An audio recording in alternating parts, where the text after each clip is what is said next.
Hi there, as you know I am a proud member of the Rubber Dance design team and I have been making video tutorials using their stamps, and this week I've been playing with a lovely set of stamps called Hot Hot Hot, and they're full of gorgeous chili peppers and lots of really cool sayings, and I know that I'm going to be able to show you a few different card designs just to get you going on the versatility of this set of stamps. So this is the card that I'm going to be showing you how to make, and I used the stamp set Hot Hot Hot, which is NP7-M, and you can get them over at rubberdance.com. And if you decide to go along and purchase these stamps, these are all the lovely stamps you'll get to play with. So plenty of words to use. They don't come in one piece like this. I've just grouped them like this for this index card, so you can use them all individually, and lots of lovely chilies, all different sizes. And for this card I'm going to be using the biggest chili, which is this one here. So before we begin, we're going to need to use a stamp positioner for this card. So I'm going to show you how to make one out of Lego, because I don't actually own a stamp positioner. So I'm going to try making my own. It's just an L-shaped piece of plastic normally. I'm going to be using these Lego bricks. So I've got this one which has 8 dots, or is 8 dots long, and then I'm going to join that at right angles to another piece of Lego that is 6 dots long. So I've made my right angle, and then on my second layer I'm going to come across that join to join the two pieces together with a piece of Lego that's 4 dots long. I know there's a bit of a strange way to describe them, but you'll get my gist. And then I'm going to complete that layer by using another 2 pieces of Lego that are 4 dots long, and then joining or finishing off that second row with a piece that is 2 dots long. And there you have a right angle piece that you can use as a stamp positioner. You'll also need a piece of acetate, and I suggest you use a piece that is slightly thicker than normal. I've got a tag here. This was out of a little mini book set that I bought that had little acetate pages in, and they're ideal to use with your little L-shaped piece of Lego. And you want your acetate thick enough that you can nestle it in the L shape of the Lego. So you'll need to cut a piece of white cardstock that measures 4 1/4 inches square, which is about 10.5 centimetres square. Don't forget, all the measurements will be over on my blog, and I'll put the link to that at the end of this tutorial. So we'll be working with the 2 largest chili stamps, and we're going to start with this one that is completely blocked in to start with. I'm inking up with Festive Berries Distress ink.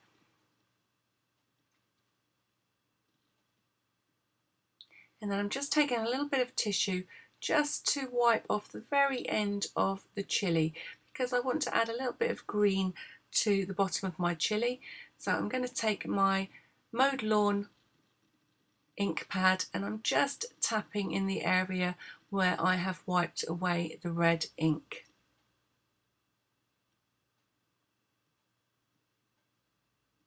Now if you take a long time to do this, you can refresh your stamp by just breathing on it, but I think that I've got plenty of ink here, and I'm going to stamp it down onto my cardstock. You can see roughly where I'm positioning it. I've put it at a slight angle because I want it to appear as if it's leaning, and you'll see why shortly. So it's pointing towards the bottom right hand corner and then tilting off to the upper left corner. We'll be using the Festive Berries and Mowed Lawn on other elements of the card, and we're going to be doing the stamping of the outline of the chili with a black archival ink, and this one's by Ranger. So you're going to need your piece of acetate, and we're going to work out how to use our stamp positioner to get the outline directly on top of the red chili. So take your little piece of acetate and nestle it into the right angle of the Lego, which we're going to call our stamp positioner from now on. And then you're also going to nestle the acrylic block into the stamp positioner and press down to create an image on your piece of acetate. Now the image doesn't have to be perfect, but be careful not to slip.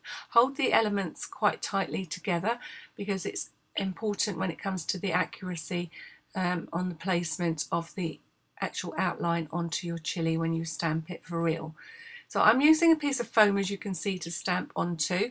That's just to make sure that this larger stamp gets a little bit of cushioning and ensures that we get a good clean image when using our unmounted stamps. So the rubber dance stamps come unmounted, and the choice is yours whether you mount them or not. I definitely suggest that if you, like me, haven't used a stamp positioner before, you definitely give this technique a try a couple of times before you progress onto your actual card. So I'm trying to hold the outline in position and also nestle the stamp positioner up against the edge of the acetate. So once you're happy you've got that in place, hold on to your stamp positioner and remove the acetate. Now the trick is not to move anything at this stage. So ink up your stamp and make sure that you've got hold of it so that you're not going to put your hand where your stamp positioner is, and then nestle the acetate block up against the square and press down. And all being well, if you haven't moved anything, you'll get your outline on top of your chili. It's quite a little, a clever little trick really, and it's just something that I've never really done before. So this is the first time for me, and I just have a couple of practices before I committed this one to camera, and I probably did it about 3 times before I got my stamp positioned correctly. So putting our chili aside for a moment, we're going to work on the card base next. So we've got a piece of white cardstock that measures 11.5 inches by 5 3/4 inches, and it's scored at 5 3/4 inches. So in centimetres, that will be 29 centimetres by 14.5 centimetres, and scored and folded at 14.5 centimetres. Then we're going to take our black square of card, which measures 4 3/8 inch square, or 11 centimetres square. I'm positioning it at the top right hand corner of the card and drawing around it with a pencil. I've left roughly a 1/2 inch border along that top and right hand edge, so that's the open edge of the card. As I'm only using the pencil line as a really rough guide to how much of the card front I need to ink, I'm going to just rub away the majority of that pencil line, just leaving a very faint outline as a guide. For the next step, you'll need to be working on some kind of messy mat and a piece of scrap paper, which I'm just using to protect the underneath of the white card. So I'm going to be using my ink blending tools for this, and I've got one in the green and one in the red. So using the Mowed Lawn and Festive Berries, we're going to be inking up our ink blending tool, and then we're going to be colouring our card with random spots of the green and the red ink.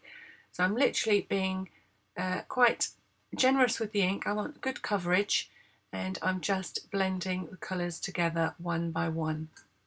So it doesn't matter in which order you do this or how much of each colour, you're just aiming to create a little patchwork of red and green and blending them where they meet.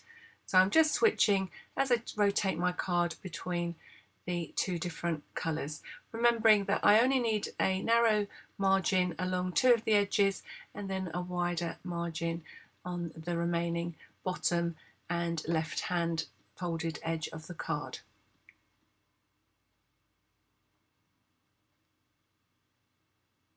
I'm being quite random about how much of each colour that I add, and I'm just trying to get a really nice deep colour because this is supposed to be a hot chili card, so I want my colours to be nice and vibrant.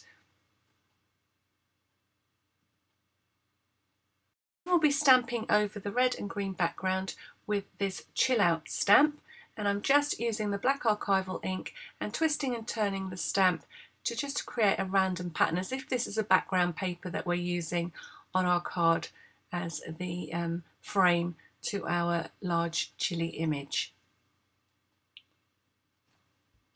This stamp set also comes with lots of little tiny chilies, and I'm going to be using one of those just as a fill-in to create a little bit more pattern on our background. So I'm first of all stamping using the red, and mainly stamping in the red area, and then coming back in with the green and stamping the little chilies on the green area, just again filling in between those chill out words. I've got a lovely background paper for my main image. At this point you can glue your main image to your piece of black card. So matting and layering those centrally. I'm using glue, but you could use double-sided tape if you want to. And taking the black archival ink pad, I'm just touching the very edges of the front of the card to finish off that background paper. Working on the inside of the card next, so I'm just creating another little piece of scrap paper. So I've got one underneath my card and one in between the image that we've just stamped, which is now on the inside, and we're working on the card on the inside where the greeting would be. And this time I'm going to create the same red and green effect, but I'm really just touching the edges of the card. So be careful if your scrap paper just gets in the way of you blending onto the edge of the card. And you can see I'm just touching or catching the very edge of the card and just creating those little areas of red and green.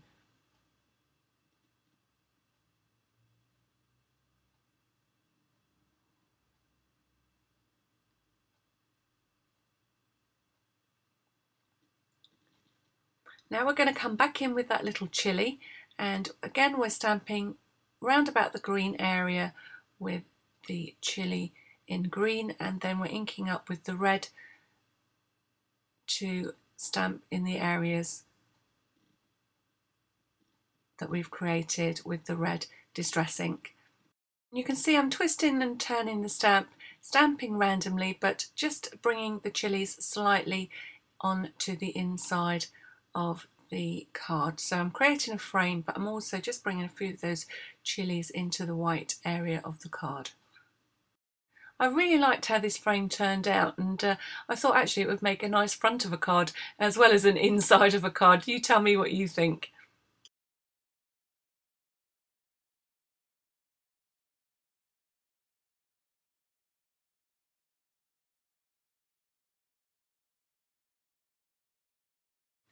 And then I'm swiping the edges once more with the black archival ink. I'm just catching the edges. I'm not trying to make it look like a particularly distressed edge. I'm just really catching the very, very edge of the cardstock with the ink pad.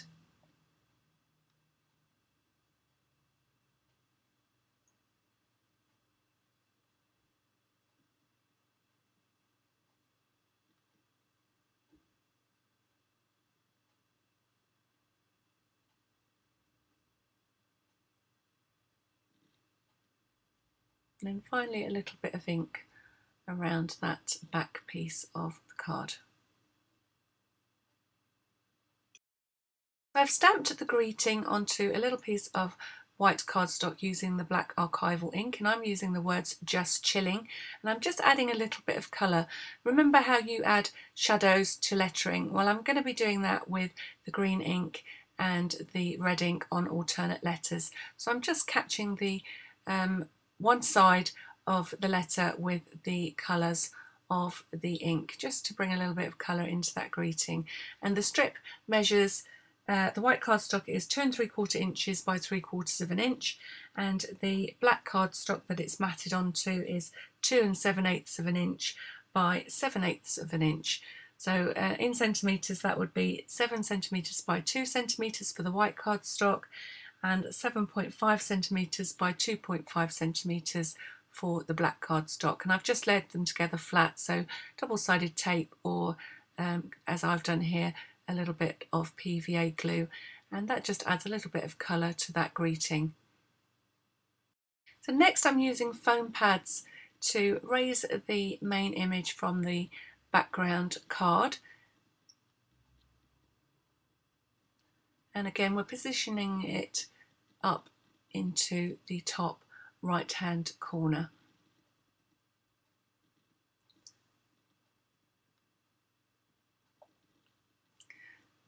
So now for the fun part. So holding your greeting in position, we're going to make it look as if our chili is leaning against the "just chilling" sign. So I'm going to sketch some little cartoon arms onto my chili. So I suggest you sketch his little arms in with a pencil first and then go over it with a black pen. So I'm just making it look as if he is leaning nonchalantly, just chilling on the just chilling sign. So I'm giving him some little gloves.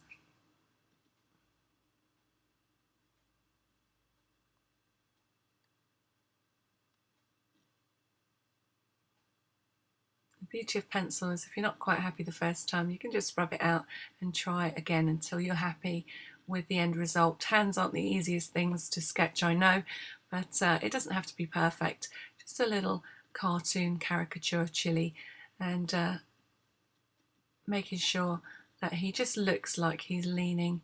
And that's why we angled him in the first place, so he could look like he was leaning on this little just chilling sign.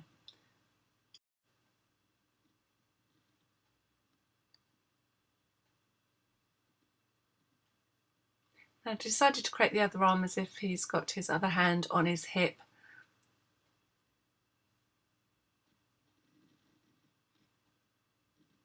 And we're going to put in a little shadow as if he's leaning over to one side.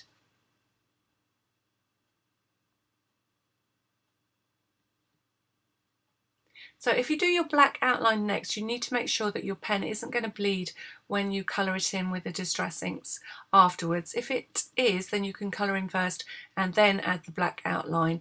I'm pretty sure that I'm going to be safe by outlining first. So I'm just going over my pencil lines, and suddenly it looks as if his little arms were part of the original stamped image.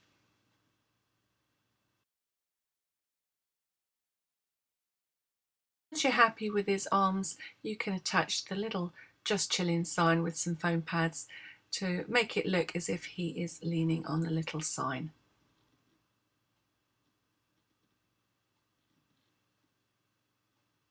Now this little cheeky chappy needs a face, so I've got some little wiggly eyes which I'm going to attach to the top of the chili. Ideally, I think I would have preferred just slightly smaller wiggly eyes, and then I'm adding a simple nose and a mouth just to bring him completely to life.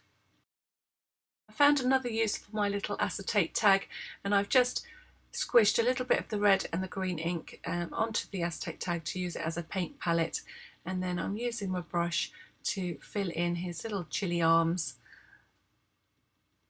which I'm colouring in red, and then I'm going to colour his little gloves with the Mowed Lawn green ink. And finally, with a little bit of black soot distress ink, I'm just adding a light shadow that would be cast if he were really leaning on his little sign.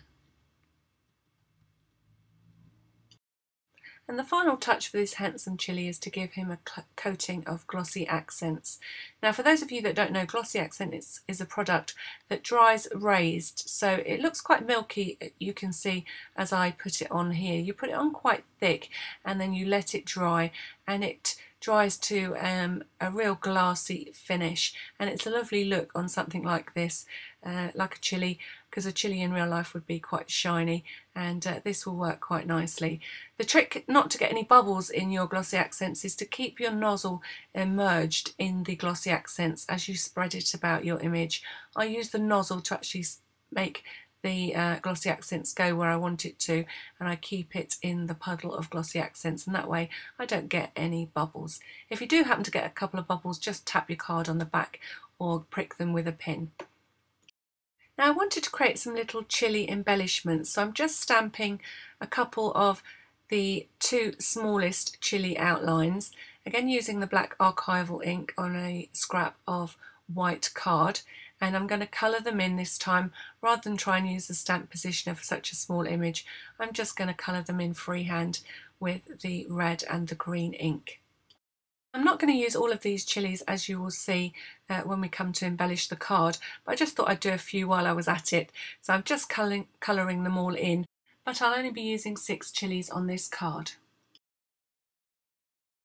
Once the ink was dry, I gave them all a coat of glossy accents, and you can see that shining on camera.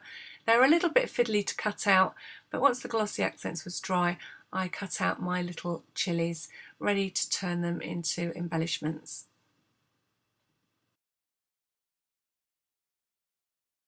So once I've cut out the chilies, it was time to move on to adding some splatter to the actual image on the card. I felt it was a little bit white and I just wanted to add some red and green splatter. So I've created little puddles of, or a little puddle of red ink, and I'm gently tapping my paintbrush loaded with the red ink onto or against a pen or a pencil, and then just creating little tiny red splatters on my card.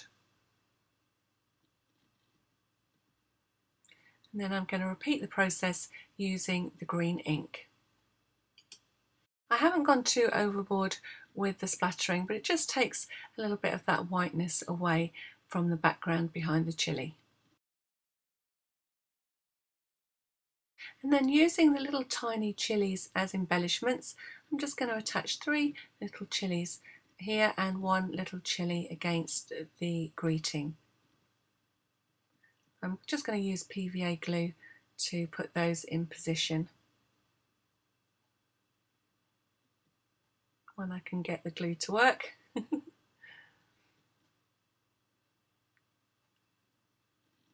So it's almost like using little chili brads, and I'm just attaching them to 3 to the corner, and then I'm going to splatter the inside of the card the same way as I did the outside, just tiny dots of the red and green inks.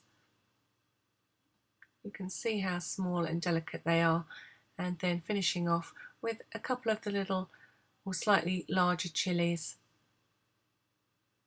on the inside of the card, making sure that they go down nice and flat. And then the last thing to do is just add the sentiment to the inside of the card. So I'm using black archival ink and using the Just Chillin stamp. You could add on your birthday if you wanted to underneath. And this was a shot that got me thinking that this inside of the card could quite easily be an outside of a card. So there you have it. I hope you've enjoyed this tutorial for this fun card with a Mexican flavour using these hot stamps from Rubber Dance. And I'm pretty sure that you can think of someone who's cool and relaxed and that would really appreciate receiving a fun card like this. So I hope you've enjoyed this little look at this gorgeous set of stamps from rubberdance.com. Unfortunately, I can't leave you a link here, but there is a link down below. So pop along and see what other gorgeous stamps that they have on offer. This one was called Hot. So I look forward to sharing some more creativity with you soon. If you've enjoyed this video, don't forget to hit the subscribe button or the like button or the share button, or leave me a comment because I love to hear from you. Stay tuned for the links at the end of the video, and thank you for watching.